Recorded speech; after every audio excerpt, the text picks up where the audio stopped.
Good morning, my Aurora family. I find myself once again in this incredibly beautiful space of our sanctuary, and as you can see, at least the chrism tree behind me, the sanctuary is just beautiful.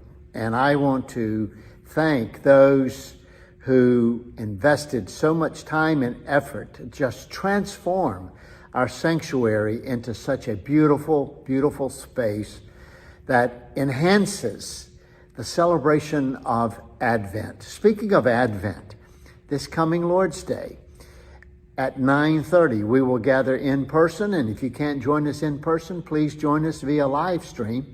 But we will be lighting our second Advent candle. Last Sunday, the candle of hope. This Sunday, the candle of peace. How I look forward to our time together this Lord's Day. Once again, we will continue with our theme for Advent, which is I'll be stuck at home for Christmas. We just felt like that would be so appropriate during this time of quarantine and pandemics and so forth. And so we will be looking at the second sermon in this Advent series, and it's entitled, The Home That Almost Wasn't. The Home That Almost Wasn't.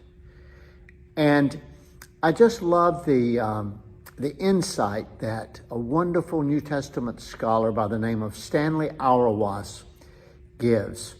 Auerbach mentions how Matthew, unlike the drama and the beauty of Luke's story, Matthew is more of just bare bones. Here is the birth of Jesus. And then he just kind of lays it out. But here's what Auerbach mentions that I find so intriguing. Rather than Mary being the central figure, as she was in last week's sermon and the text from Luke, rather than Mary being the central figure, it's Joseph. And y'all, I have to confess that when I look at all of these earthly characters that surround that make up our Advent story, Joseph is my hero. And he's my hero because he embodies something that we see in the Advent story that we may not give a lot of thought to.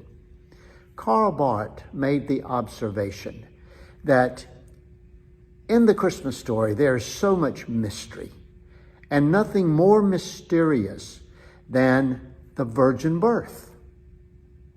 But what should truly stun us and stagger us is not so much the mysteriousness of the virgin birth, but what should do it for us is that God chose not to abandon us.